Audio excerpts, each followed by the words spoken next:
So you can do the mathematics yourself. Yes, I mean, of course, it is. Really? Well, it's a marvellous drawing. Oh, gosh, right. She's just gorgeous. Yes, thank you very much. Well, this is a splendid collection of fugas books and drawings, and it certainly brought a smile to my face this morning. Tell me, where did you get this original cartoon from? I understand from my father that it actually came from a RAF camp mess war at the end of the war, Earl's Colne in Essex. And I always thought it was a print. I didn't realise it was an original. When did you find it was an original? I think because it was out of its frame when it came to us, and realised looking at the backing board. Yeah. Yes, it's impossible to tell unless you actually get it out of a frame and look at it. But if you look down here and feel there, there's a little bit of scratching out where he's done a bit of work on it. But it's lovely. Now, fugas, do you know about fugas? Do you know? Well, I've always been aware of him. The books Careless were always Talks, in the house, yes. Cost Lives and all that sort of thing. And he has this very distinctive style. Yes. Fugas was the pen name of somebody called Kenneth Bird. And he was invalided out of the First World War in 1915. And he couldn't walk for 5 years. But in 1916, his first drawing was actually published by Punch, this very distinctive sort of Art Deco style almost. Fugas, it comes from the French. It was a French word which means an underground bomb.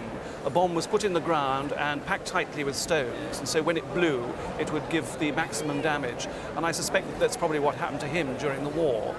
And it also means actually a whim or a fancy or something like that, which is rather nice because, you know, these cartoons are his whims and fancies. It's a very well-chosen name. Look at this one, this lovely one, the park keeper calling all out when all the railings have been taken for the war effort. And this one too, the war's humanising influence, the shelter trench. For the first hour, nobody talks to each other. For the second, they talk individually. And then the third hour, they're all talking, and 4 hours following, they're all fast asleep. It's just lovely. Now, these books that you've got here, they're lovely, but they're not in very good condition, I have to say, so they're not going to be of any great commercial value. But this here, this does have a value, this original cartoon. Do you have any idea of its value? None whatsoever, no. Well, Fugas is very collectible, and he's going up tremendously in price. And I think now, if that came on the market, you would have to pay somewhere in the region of £800 for it. Really? That's nice, very nice. Well, thank you for bringing it in. Thank you. This is a rather eerie and almost frightening cartoon by E.H. Shepard, obviously best known for Winnie the Pooh, but he was a great Punch illustrator. And here he is, something called The Gobbling Market. Christina Rossetti wrote a poem, and it was all about a little girl who goes into a goblin market and can't resist what they have there. Christina Rossetti was obviously in the circle of the pre-Raphaelites, and of course drugs and all that sort of thing was very much flowing in their laudanum-filled days and all that sort of business. And so this is sort of harping back to that particular story, and there are all these undesirable creatures here selling stuff on the black market. Now, I noticed from the note on the back that it is dated Punch 1942. Well, this is right in the middle of the war. This is when the black market was probably at its height. Nylons being sold here. This rather sad one of this hen actually selling not only eggs, but actually selling carcasses as well. The thing about E.H. Shepard, he had been through the First World War, he'd lost an elder brother, and obviously he was very, well, not anti-war, but very anti-non-patriotic people, and obviously he considered the black market a very unpatriotic thing. And so this is his sort of frightening caricature. He was such a nice man that this is why I find it unusual. Tell me, where did you get it from? I bought this and another one about 15 years ago in the Petersfield bookshop. I think this was about £35. The other one was about £20. And there was a small pencil sketch by E.H. Shepard of Winnie the Pooh. Oh, why didn't you bring that in? Well, I didn't buy it. I ran out of funds. £50 was my limit. Yes, and how much was it? How was that much? I think that was about £90, something like that. But that would have been the investment, because you see, the thing about E.H. Shepard is that people want his well-known illustrations. As I say, he was a perfectly competent cartoonist, but his his cartoons for Punch were nothing like as valuable as that. You should have bought that. Well, I mean, we'd be talking about thousands now just for that. Well, this one is extremely fine, as you can see, and he seems to have done very little reworking on it at all. 1942, as I say, a very strong cartoon. E.H. Shepard, but not Winnie the Pooh. No. Value today, I suppose, about £600 or £700. Yeah. So quite a good investment. Yeah, absolutely. But I wish you'd brought me along the other Pooh. I wish I'd have bought it as well. This is Pooh in a state of evolution, we might say, embryonic Pooh, and because his nose is more pointed and his legs are thinner, and I got it from Shepard's daughter, Mary. E.H. Shepard, the great illustrator of A.A. Milne's stories. And she said that is Pooh evolving from the family Teddy, who was called Growler. Yes. So he's not quite the sort of the rotund, dumpy little Pooh that we all know and love from the books. Yes, eating too much. Because he's not quite there yet. And underneath, Tigger.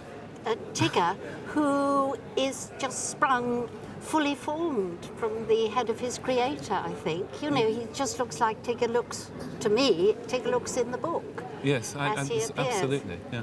Now, I did slightly worry about the line of it, because you see it's rather loosely done compared to what we're used to, particularly when you look at the finished drawings in the books. But it's quite possible that, and I've seen Shepard drawings that are loose, that it's just a few thoughts going through his head, isn't it, on this sketchy piece of paper. And he's got this jar of honey as well, and you can see the Y of honey is not quite. I think the N is supposed to be the wrong way round, isn't it, with honey? Yes, they're not great on not spelling. Not quite got there yet. No. Now, the astonishing thing about a drawing like this is how very popular it can be. I don't know what it is, but particularly amongst Americans, it's like buying a piece of the charm of your own childhood back again. At least I assume that's what it must be, because they do pay the most astonishing sums for such things. Do you know what it's worth at all, or have any idea? No, I don't, but it's different from being an actual illustration to the story. I see that. I think so. Now, the finished pen and ink drawings for Winnie the Pooh, recently, two of them separately achieved £60,000 plus premium. Now, it's difficult to know where to put exactly to place this drawing in the structure of prices, but I think, given that it is a working drawing, it's got to have an interest of its own as well. You know, I think it's going to add to its interest. Well, really, I think that we've got to put £10,000 to £15,000 on this drawing.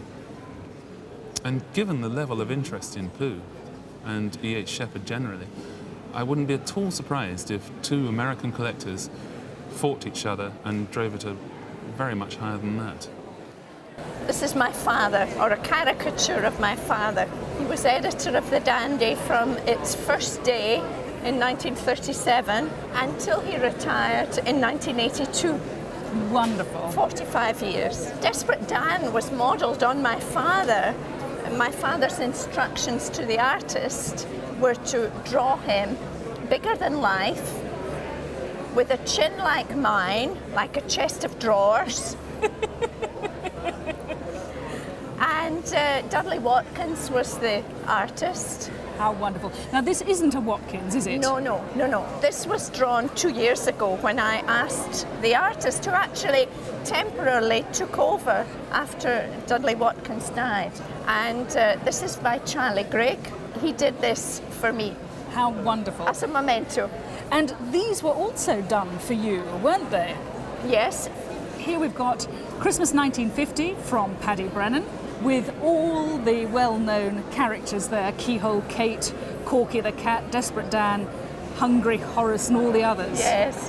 And so this was a tradition, was it, for you to have these cards every Christmas? It started around about 1950, and it carried on for a number of years. Now, this is 1954. Were you a teenager at that point? Yes, yes. So this is modelled on your antics. Yes. Listening to Frankie Lane. Although I was never so glamorous. Now, this one, tell me about this one. This looks terribly politically incorrect. Christmas dinner in surgery, a nice bit of leg for matron. Now, what's this about? That's 58? 58, yes. I started medical school in 1957. I think I started doing anatomy about that time, you see. And I see what you've got to drink is a decanter of Group A blood. Wonderful. Now, of course, the connection with Dandy goes further than just yourself, because the local firm in Dundee, DC Thompson, they were the publishers of Dandy and Beano and all sorts of other children's comics, weren't they? Mm-hmm. What was its circulation in its heyday? In 1950, there were quite a number of weeks that the circulation was over 2 million. Quite extraordinary. The artwork for Dandy comes up for sale very, very seldom, because most of it, of course, is held in the archives of DC Thompson. So to have this very special group drawn by some of the best names in the cartoon world and also featuring some of the most important comic characters makes them financially quite interesting too. I would have thought that each card is going to be worth upwards from £150. So you can do the mathematics yourself. Yes, I mean, of course. it is a seriously important collection, and one which deserves to be looked after, which I'm sure you do. Oh, I would and never occasionally, very occasionally, let somebody else have a glimpse. Yes. When I saw this drawing that you brought in today, it was behind glass, and I had to lean in and think, could this be an original drawing? And we had it taken out of the frame and removed the glass, and we lifted the new mount that you had put on it to find the original mount inside, and to see it's by Henry Ryland, and she's called Jasmine, and it is an original pencil drawing by him. How did you come to have this drawing? My brother was a print kind of book dealer, and he'd bought it. I don't know where, I think possibly London, but he always kept it. He didn't sell it, and then he died, and it got passed on to me. Henry Ryland is considered to be one of the foremost artists of the neoclassical revival, which came after the pre-Raphaelite period. And Henry Ryland was a particularly fine artist in the medium of watercolour, and considered to be one of the best exponents of that medium.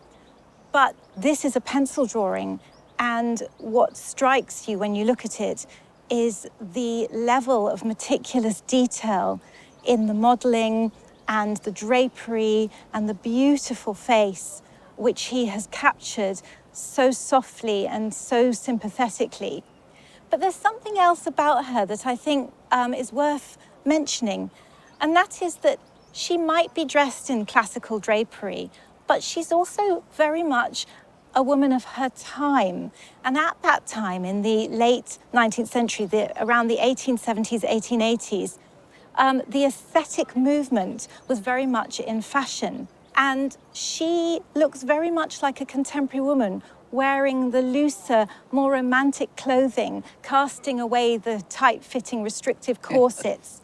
And she really feels like she could have been a model of that time. And are there particular things about it that you love? Yes, I do. I think the quality of the drawing, and particularly her hair.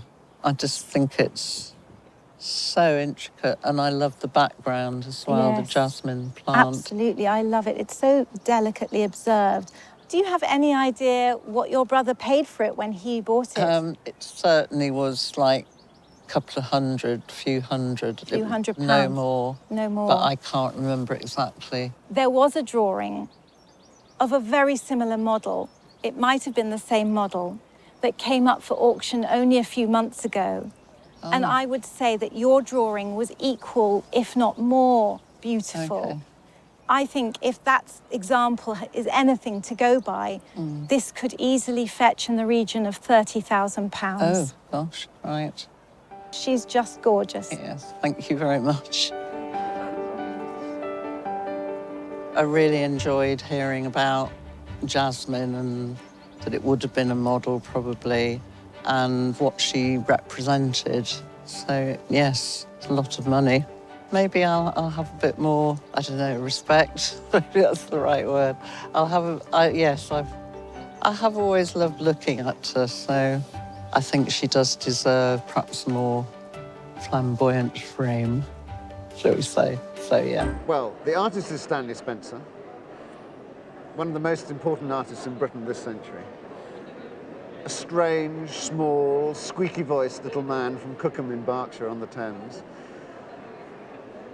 This is made in the war, 1944. Tell me about the portrait. My father-in-law was a marine engineer. He was in Port Glasgow awaiting a convoy. The ship was in for repair for around 2 months. And my mother-in-law was also with him, and they were staying in a lodging house. And Stanley Spencer was at the same lodging house. Did they become great friends? I mean, they were together for 2 months? Yes, they did, they became actually. friends? They got on very well with him, and he told them all about his life in Cookham, all about his hometown. Yes. And they were sitting one evening in this parlour, and he said, "Sit down, Jack, and I'll draw you." Wonderful. Yes. So was that done in an evening? Yes. It's amazing because it's Yes. really beautiful. And did you know your father-in-law? Unfortunately, no. No, I just knew. And what my does your mother-in-law. husband think about this as a portrait of his father? Oh, he thinks it's wonderful. Yes, It's very good, isn't it? It's very it is, strong, yes, and yes. it's not boring. No. You know, it has. I know from photographs I've seen of him, it is marvellous. Yes. Stanley Spencer paintings at last are getting their due recognition, and a great masterpiece could be over £1 million today. A painting. Yes, I know. A great masterpiece. This drawing is a beautiful drawing. It's at least we know who it's of. It's not commercially, because it's of a straightforward portrait of a man. Yeah. But I would have thought in the region of 6 to 8, maybe £10,000. Really? Well, it's a marvellous drawing by, he's a very important artist. That is a shock. I had no idea, none at all. So wandering around these beautiful lush green gardens here, I can't help thinking that the book you've brought along could have been set in this scenery. This is a wonderful edition of William Shakespeare's A Midsummer Night's Dream, and this edition is illustrated by Arthur Rackham and has rather a nice surprise just inside. This is what looks, to my eye, an original sketch by Arthur Rackham with this lovely inscription, which reads, "To Nurse Morley, from her obstinate, so it is alleged, but grateful patient, Arthur Rackham, Limpsfield, 1938. Who was Nurse Morley to you? She was my aunt. She was one of 5 sisters, the only one in the family that never married, and devoted her life to nursing. And I believe that she nursed Arthur Rackham in his later years when he was ill. So when did the book come to you? My mother gave me the book about 20 years ago, and I knew nothing of Arthur Rackham at the time. That's amazing. 1938 is the year before Arthur Rackham died. So he was a South London-born illustrator who hit his stride really in the Edwardian period. He's most famous for these really characteristically kind of spiky and ghoulish and Gothic but luxurious drawings. So you have Bottom the Weaver with the head of an ass, and he's being pulled at and teased by these mischievous fairies. And it really speaks to the sentiment of the inscription of the alleged obstinate patient. If we turn in here, we can see this puckish fairy sitting on the roots of a tree, surrounded by toadstools. And it's just marvellous, beautiful colour printing, a gorgeous gift to receive. In terms of the valuation of the book, I can see it with an estimate of £1,000 to £1,500. Ooh, thank you. Well, thank you so much for bringing it along. You must be very proud of your art. Yes, I am. Arthur Rackham was a generous guy, and he would correspond with people and add little sketches to the end of his letters, and often he would inscribe books with a sketch. But the story of this one is, I think, really special.